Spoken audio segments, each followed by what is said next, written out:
다음 8가지 성격을 가진 사람을 멀리하라. 첫 번째, 남의 단점을 말하기 좋아하는 사람이다. 상대방의 단점과 흠결에 대해 절대로 함부로 말해서는 안 된다. 이들은 자신의 결점을 가리고 장점을 돋보이기 위해 상대방의 부족함과 나약한 부분만을 과장하여 공격하고 비판하고 무시하는 것이 일상이다. 뒷담화의 무서운 점은 자신도 모르게 습관이 되어 자기 자신을 침몰시킬 수 있다는 점이고, 뒷담화를 좋아하는 사람과 어울리면 나 또한 그런 사람이 되어간다는 점이다. 두 번째, 아첨하는 사람이다. 상대방의 비위를 무조건 맞추려고 마음에도 없는 행동을 억지로 하는 것은 간사한 아첨이다. 스스로 능력을 학습하고 정진하여 실력을 쌓아야 한다. 그리고 격에 맞게 처신해야 한다. 자기 능력과 기량이 부족하여 다른 손쉬운 방법으로 이득을 얻고자 행동하는 사람은 편법과 이기심으로 가득 찬 사람이다. 상대방이 듣기 좋은 말만 하는 사람은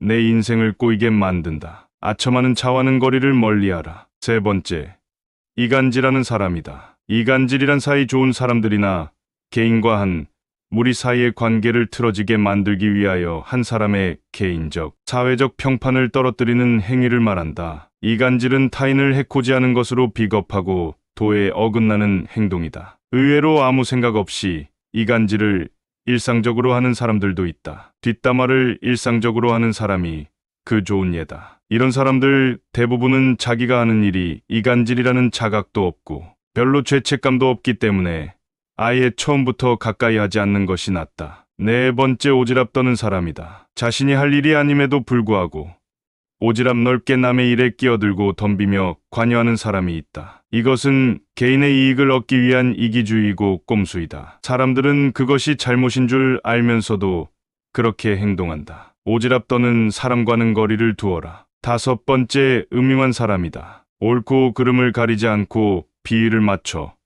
상대방의 속셈을 알아내려 하는 것을 음흉하다고 한다. 상대방의 비위를 맞춰 속셈을 알아내는 행동은 보기에는 별 대수롭지 않아 보인다. 하지만 이런 사람들은 비겁하고 언젠가 반드시 화가 될 사람들이다. 이런 부류의 사람들은 오로지 자신의 이익만을 위해 상대방의 마음을 이용하여 자신이 원하는 것을 가로챈다. 그렇기에 이들은 악랄하고 가장 비겁한 사람들이다. 이런 사람들과 상대하다 보면 나도 모르게 위험과 가까워지는 수가 있다. 적당한 거리를 유지하라. 여섯 번째, 간특한 사람이다. 상대방이 나쁜 짓을 하고 죄를 범하는데도 괜찮다고 안심시키며 상대방을 타락시키는 것을 간특이라 한다. 상대방의 잘못이나 실수를 보고도 즐기며 부추기는 사람은 것과 속이 다르고 위선적이며 교활한 악마와 같은 사람이다. 이런 부류의 사람은 인생에서 가장 경계해야 할 사람이다. 간특을 저지르는 자와는 거리를 두어라. 일곱째,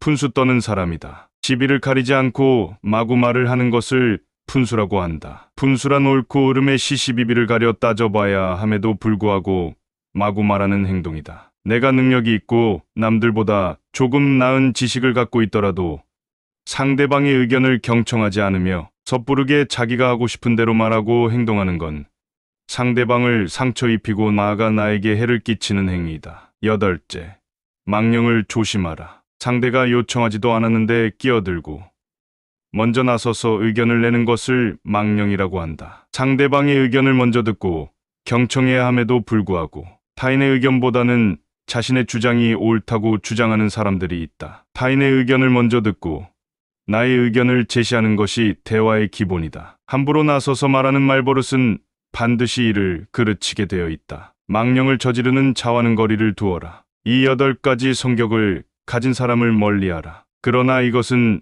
자기 자신일 수도 있다. 그러니 스스로도 성찰해보자. 이런 사람들은 밖으로는 남을 어지럽히고 안으로는 자기 몸을 해친다. 그 때문에 군자는 이런 사람을 친구로 사귀지 않고 성군은 이런 사람을 신하로 삼지 않는다. 제일 나쁜 것을 묻는 자에게는 대답하지 말 것이며 제일 나쁜 것을 말하는 자에게는 묻지 말 것이며 다투려고 하는 자와는 더불어 논쟁하지 말라. 옛 성인을 본받으려 힘쓰고 학문에 방해가 되는 것은 멀리하며 두단히 자신을 갈고 닦도록 힘써야 한다. 사람을 사귐에 있어서 경솔하지 않으면 하늘에서 복이 내린다고 했다. 이런 사람을 피할 수 없거든 버리고 유치한 태도로 대하라. 상대가 아이처럼 어리고 유치한 행동을 한다면 가르치는 쪽도 어리고 유치한 태도로서 상대해야 한다. 결코 무리하게 해서는 안 되는 것이다. 그래야만 상대방도 더 이상 너에게 해를 가하지 못할 것이다. 지략가는 관점을 자주 바꾸고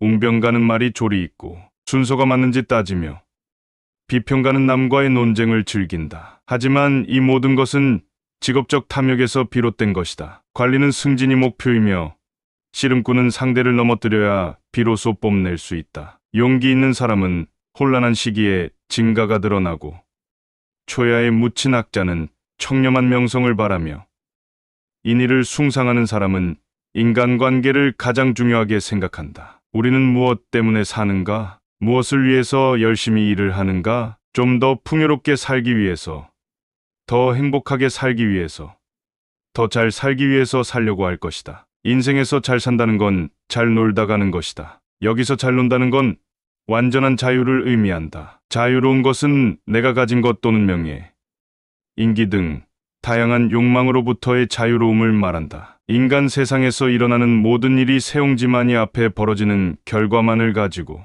너무 연연해하지 말아라. 나에게 일어나는 일들의 일을 비하지 않고 나 자신으로 온전히 살아야 한다. 사람의 인생이란 찰나와 같이 빠르다. 여름에만 사는 매미가 겨울을 어찌 알겠는가. 숲이 아무리 커도 박새의 집은 나뭇가지 하나로 충분하다. 쓸모없이 큰 나무라도 쉴 그늘을 만들어준다. 죽음은 하늘의 본분을 다하고 자연으로 되돌아가는 것이다. 풀로 불을 끄려고 하거나 물로 물을 막으려 하지 말라. 꽃은 아름다울수록 빨리 꺾이고 나무는 고들수록 빨리 베인다. 지혜롭게 적응하고 더불어 순종을 실천하라. 물고기는 물에서 살아야 잘 살고 사람은 도에서 살아야 잘 산다. 주변과 조화를 이루는 것이 고요한 하늘로 들어가는 것이다. 풀을 듣고 뛰어노는 것이 말에게 가장 큰 지혜이다. 사람은 누구의 지시를 받고 이 세상에 살고 있는 것인가? 유학자의 옷을 입었다고 돌을 터득하는 것은 아니다. 지도자가 말이 많으면 사람들은 서로 의심하고 분열한다. 위급한 상황에서 솜씨가 나온다. 사람들은 권력의 자리를 따르지